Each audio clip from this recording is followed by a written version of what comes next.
Hello everyone and welcome to Lost in the Real. Are you all ready for some anarchy? Well, HBO has you covered with their new 6-part docuseries, The Anarchists. So, let's talk about it.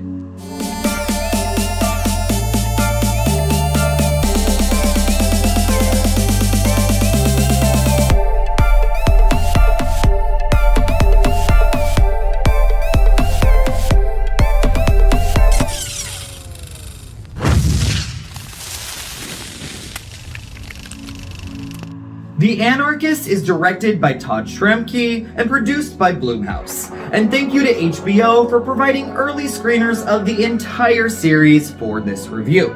Unfolding over 6 years, this docuseries chronicles a strange and deadly series of events. What begins as an impulsive one-off anarchist gathering turns into a full-on annual event, growing in size and attracting sponsorship from cryptocurrency companies, featuring speakers such as Ron Paul and Bitcoin investor Roger Ver.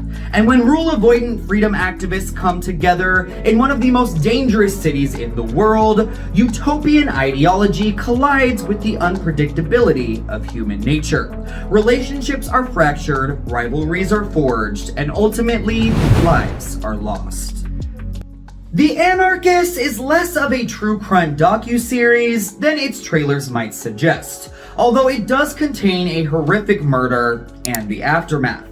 Rather, it is more of a character study about an ensemble of fascinating characters who all have vastly different perspectives in life, but all live under one ideology. And for some, that will completely turn them off, as there's no real narrative focus of this series other than the annual Anarchapulco conference that acts almost as a bookmark to each time period of these people's journeys.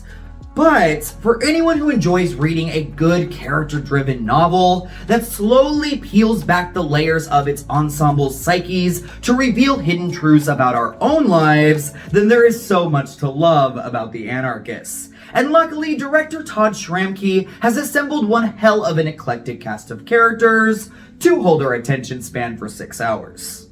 The series starts us off with the founder of Anarchapulco, Jeff Berwick, a 90s.com CEO and rap enthusiast who lost almost everything in the crash and turned to anarchy and partying after years of soul-searching. This leads us to the seemingly blue-collar Nathan and Lisa Freeman, who drop everything, move to Mexico, take over running the conference, and the weight of putting on the event begins to tear their family apart. Then there are the more radical anarchists, Lily and John, who are fugitives who have fled the United States and begin their own counter-festival. There's also drug-fueled war veteran Paul, whose anger and rage continues to build as he is cast out from the community. The show introduces us as well to a whole slew of other people whose stories come into play that creates a complicated web of viewpoints of the rise and eventual fall of this anarcho-capitalist society.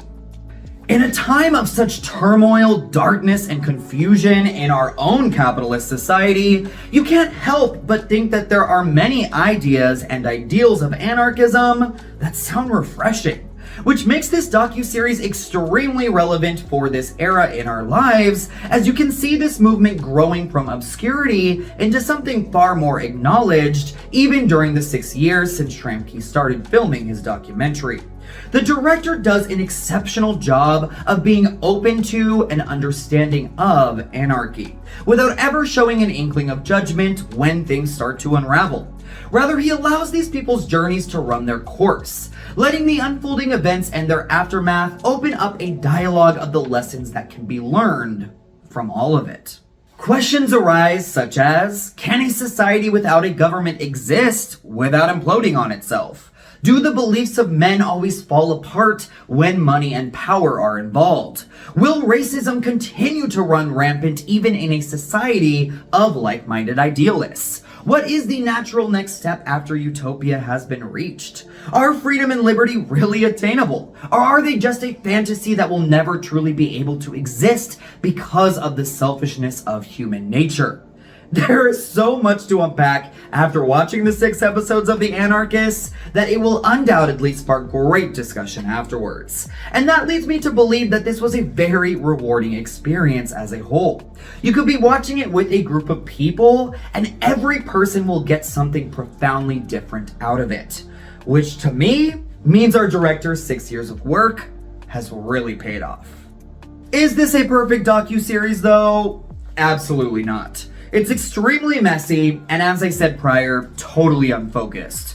You can really tell that Tremke had no idea what kind of documentary he was making when he first began, as the first few episodes feel especially meandering.